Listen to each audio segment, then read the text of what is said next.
नमस्कार, मी दिनकर शिंदे. आपण पाहताय डीएस न्यूज. तुमचं मत माझं मत मध्ये आपलं स्वागत. मित्रांनो, महत्वाचा मुद्दा मी आपल्या समोर घेऊन आलो आणि तो म्हणजे असा की राष्ट्रवादी काँग्रेस शरद पवार यांच्या गटातून बाजूला सरकून अजित पवार यांनी राष्ट्रवादी पक्षही आपल्या ताब्यात घेतलेला आहे, चिन्हही ताब्यात घेतलेलं आहे.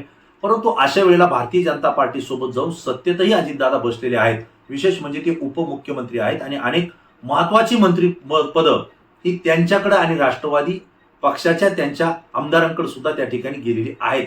अशा स्थितीमध्ये आज लोकसभेच्या निवडणुकीमध्ये अजित पवार यांचा पूर्ण सुपडा साफ झालेला आहे. आज त्यांची राजकीय ताकद या ठिकाणी खरी किती होती ही लोकांसमोर आलेली आहे. मित्रांनो, महाराष्ट्रातल्या 48 जागांपैकी अजितदादा पवार यांच्या राष्ट्रवादी काँग्रेसला 5 जागा सोडण्यात आलेल्या होत्या. या 5 जागा सुद्धा जर विचार केला तर अजित पवारांच्या ताब्यामध्ये नेमक्या खऱ्या किती राष्ट्रवादीला जागा होत्या हा सुद्धा प्रश्न निर्माण होतोय. कारण यापैकी शिरूर मतदारसंघामध्ये अजित पवार यांना राष्ट्रवादीची एक जागा सुटली होती. त्या ठिकाणी शिवसेनेचे शिवाजीराव आढळराव पाटील हे राष्ट्रवादी काँग्रेसमध्ये घेऊन त्यांना त्या ठिकाणी उमेदवारी द्यावी लागली. म्हणजे अजित पवार यांचे ते कट्टर आणि एकनिष्ठ कार्यकर्ते नव्हते हे आपल्याला त्या ठिकाणी लक्षात घ्यावं लागेल. दुसरा भाग असा आहे की वाशिम मतदारसंघामध्ये अजित पवार यांच्या राष्ट्रवादीला जागा सोडण्यात आली, परंतु त्या ठिकाणी सुद्धा हिंगोलीचे शिवसेनेचे खासदार हेमंत पाटील यांना त्या ठिकाणी उमेदवारी देण्यात आली नाही. म्हणून त्यांच्या पत्नीला वाशिम मतदारसंघातून राष्ट्रवादी काँग्रेस अजित पवार गटाकडून उमेदवारी देण्यात आली आणि त्याही त्या ठिकाणी पराभूत झालेल्या आहेत. त्याही अजित पवार गटाच्या नेत्या आणि कार्यकर्त्या नव्हत्या.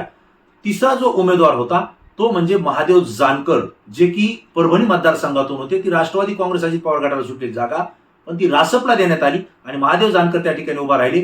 ते सुद्धा त्या ठिकाणी पराभूत झाले. चौथा जो मतदारसंघ आहे तो म्हणजे बारामती मतदारसंघ आहे. या ठिकाणी अजितदादा पवार कार्यकर्त्याला संधी देतील असं वाटलं होतं, परंतु तिथंही त्यांना ती संधी देता आली नाही. त्या ठिकाणी मात्र स्वतःची पत्नी असलेल्या सुनेत्राताई पवार यांना त्या ठिकाणी त्यांनी उमेदवारी दिली आणि सुप्रियाताई सुळे यांच्या विरोधात लढत असताना सुनेत्राताई पवार यांचाही त्या ठिकाणी दारुण पराभव झालेला आहे. आता दारुण का हे मी तुम्हाला थोड्या वेळानं सांगणार आहे. आणि जो काही 5वा मतदारसंघ होता तो म्हणजे रायगड मतदारसंघ, ज्या ठिकाणी सुनील तटकरे हे त्या ठिकाणी निवडणूक लढले आणि सुनील तटकरे हे मात्र त्या ठिकाणी विजयी झालेले आहेत. आणखी एक मतदारसंघ होता तो म्हणजे धाराशिव मतदारसंघ. हा सुद्धा मतदारसंघ अजित पवार गटाचा त्या ठिकाणी कार्यकर्ता कुणीही उभा नव्हता. भारतीय जनता पार्टीचे जे आमदार आहेत राणा जगजितसिंह पाटील त्यांच्या पत्नीला ऐनवेळी राष्ट्रवादीत घेऊन त्यांना उमेदवारी देण्यात आली आणि त्यांचा तर अत्यंत दारुण पराभव झालेला आहे. कारण ओमराजे निंबाळकर शिवसेना उद्धव ठाकरे गटाचे हे मोठ्या मताधिक्याने निवडून आले. ते महाराष्ट्रातून नंबर 2चे उमेदवार आहेत जे जास्त मताधिक्याने निवडून आलेत. याचाच अर्थ असा की अजित पवार गटाच्या ज्या उमेदवार त्या ठिकाणी होत्या अर्चनाताई पाटील या महाराष्ट्रातून सगळ्यात जास्त मतानं पराभूत होणाऱ्या नंबर 2च्या उमेदवार ठरलेल्या आहेत. म्हणजेच अजितदादा पवार यांच्या राष्ट्रवादीचा दारुण पराभव या लोकसभेच्या निवडणुकीत झालेला आहे. महत्वाचा मुद्दा असा आहे, अजितदादा पवार यांची महाराष्ट्रात ताकद किती. जे ते सांगत होते की शरद पवार हे आता वयस्कर झालेले आहेत, वयोवृद्ध झालेले आहेत, त्यांनी आता बाजूला सरकायला पाहिजे, संधी मला द्यायला पाहिजे, मी केवळ त्यांचा मुलगा नाही म्हणून मला संधी राष्ट्रवादीतून नाकारलंय का, अशा अनेक पद्धतीची वक्तव्य त्यांनी केली आणि महाराष्ट्रामध्ये मीच किती ताकदीनं काम करतो आणि माझ्यामुळेच राष्ट्रवादी पक्ष उभा आहे हे ते सातत्यानं बोलत गेले. परंतु जर आपण विचार केला तर 2019च्या लोकसभेच्या निवडणुकीमध्ये शरद पवार यांची इच्छा नसताना अजितदादा पवार यांनी स्वतःचा मुलगा पार्थ पवार यांना मावळमधून त्या ठिकाणी लोकसभेमध्ये उभा केलं होतं. आणि या मावळ मतदारसंघामधून श्रीरंग बारणे जे की आत्ताही उद्धव ठाकरे यांच्या शिवसेनेचे ते होते, आज ते एकनाथराव शिंदे यांच्या गटामध्ये गेलेले आणि आज ते खासदार म्हणून सुद्धा त्या ठिकाणी निवडून आलेत. याच श्रीरंग बारणे यांच्या विरोधात पार्थ पवार हे लोकसभेची निवडणूक लढले आणि त्या ठिकाणी त्यांचा पराभव झाला. अजितदादा पवार यांच्या पराभवाची पहिली पायरी किंवा पहिलं जर काय असेल तर हे पार्थ पवार यांचा पराभव असेल, जे अजित पवार यांची ताकदीचं खच्चीकरण करणारा हा निर्णय या ठिकाणी ठरला होता. पार्थ पवार यांनी निवडणूक लढू नये ही शरद पवारांची भूमिका होती, परंतु अजितदादा पवार यांनी नेहमीप्रमाणे त्यांचं ऐकलं नाही, आपली भूमिका रेटून धरली. राष्ट्रवादीच्या अनेक नेत्यांनी सांगितलं होतं की पार्थ पवार त्या ठिकाणी विजय होत नाहीत, कारण त्यांचं काम काय, त्यांची ओळख काय, परंतु केवळ अजितदादा यांचे चिरंजीव आहेत म्हणून त्यांना त्या ठिकाणी उमेदवारी दिली गेली आणि त्यांचा त्या ठिकाणी पराभव झाला. मित्रांनो, आज दुर्दैव असं त्याच मतदारसंघामध्ये एकनाथराव शिंदे यांच्या वतीनं किंवा यांच्या पक्षाकडून उभा राहिलेले श्रीरंग बारणे हे महायुतीकडून त्या ठिकाणी उमेदवार होते आणि त्यांच्याच विजयासाठी अजित पवार असतील, पार्थ पवार असतील किंवा त्यांची राष्ट्रवादी असेल, या सगळ्यांना काम करावं लागलं. यासारखं दुर्दैव अजितदादा पवार यांच्या राष्ट्रवादीसाठी दुसरं काही नाहीये. दुसरा भाग असा आहे की मुलगा तर पराभूत झालाच होता 2019ला.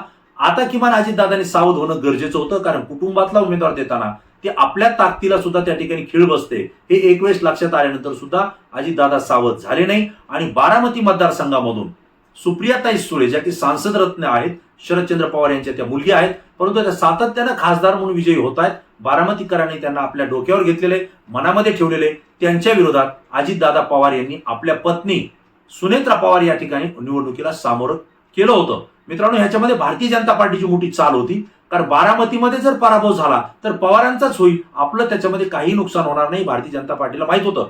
म्हणजे कुटुंबामध्ये वाद लावण्याचं काम हे महायुतीमध्ये देवेंद्र फडणवीस आणि भारतीय जनता पार्टीनं बारामतीमध्ये केलेलं आहे. मी आवर्जून यासाठी भारतीय जनता पार्टीचं नाव घेतोय की चंद्रकांत पाटील जे की बारामतीमध्ये यांनी पत्रकार परिषद घेतली होती आणि या पत्रकार परिषदेमध्ये म्हणजे बारामती मतदारसंघामध्ये त्यांनी स्पष्टपणे चुटकी वाजून सांगितलं होतं की शरद पवार यांचा पराभव करणं हेच आमच्यासाठी मुख्य ध्येय आणि ते आम्ही करणार, एवढं त्यांनी ज्यावेळेस ठासून सांगितलं. यावेळेस त्यांच्या सोबत रुपालीताई चाकणकर ज्या की शरदचंद्र पवार यांच्या राष्ट्रवादी काँग्रेसच्या महिला आघाडीच्या प्रदेशाध्यक्ष होत्या, पवार साहेबांनी त्यांना मोठी संधी दिली होती, परंतु आज त्या अजितदादा पवार यांच्या गटात गेलेल्या आहेत. त्या सुद्धा चंद्रकांत पाटलांच्या सोबत त्या ठिकाणी होत्या आणि त्याच वेळी चंद्रकांत पाटलांनी ज्यावेळेस शरद पवार यांचा पराभव हाच आमचा मोठा विजय असेल असं ज्यावेळेस वक्तव्य केलं, याच ठिकाणी खऱ्या अर्थानं अजितदादा पवार यांच्या पराभवाची त्या मतदारसंघात सुरुवात झाली. आणि मित्रांनो, सुनेत्राताई पवार या ठिकाणी मोठ्या मताधिक्याने त्या ठिकाणी पराभूत झालेल्या आहेत. सुप्रियाताई सुळे या जवळपास 1.5 लाखाच्या मतांपर्यंत त्या ठिकाणी मताधिक्य गाठून त्या ठिकाणी विजयी झालेले आहेत.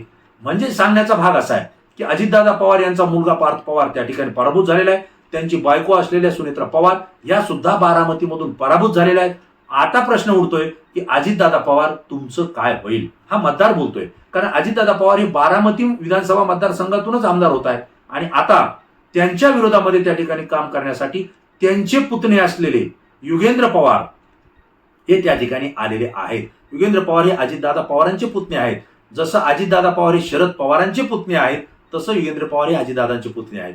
म्हणजे काकांच्या विरोधात अजितदादांनी बंड केलं होतं, आता अजितदादा या काकांच्या विरोधात युगेंद्र पवार हे त्या ठिकाणी बंड करतायत. त्यांनी सुप्रिया सुळेंच्या विजयासाठी जीवाचं रान केलं. रोहित पवार आणि युगेंद्र पवार या जोडीनं पूर्ण बारामती मतदारसंघ पिंजून काढला आणि त्या ठिकाणी सुप्रियाताई विजयी झालेल्या आहेत.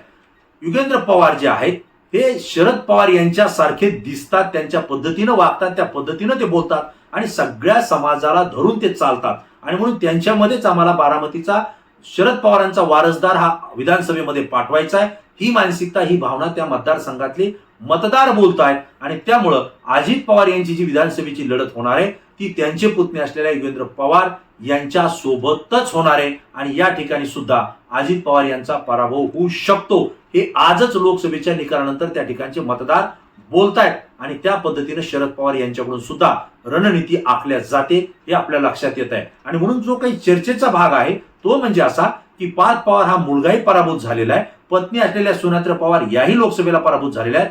आता विधानसभेला अजितदादा पवार नेमकं तुमचं काय होईल हा जो प्रश्न आहे, या प्रश्नाचं उत्तर आपल्याला लवकरच काही दिवसामध्ये मिळेल. कारण अजितदादा पवार यांच्या सोबतचे आमदार सुद्धा त्यांना सोडून पुन्हा शरदचंद्र पवार यांच्याकडे जाताना आपल्याला संकेत मिळत आहेत, याकडे सुद्धा आपलं लक्ष असेल. हा प्रश्न मी आपल्याला विचारतो मित्रांनो, बारामतीमधून आता अजितदादा पवार हे आमदारकीला विजयी होतील का, याचं उत्तर तुम्हाला द्यायचंय. कारण तुमची प्रतिक्रिया अत्यंत महत्वाची असते, कारण ती अभ्यासू असते आणि संपूर्ण महाराष्ट्रातून आलेली असते. मित्रांनो, पुन्हा नवीन विषय, नवीन मुद्दा घेऊन आपल्यासमोर येईलच.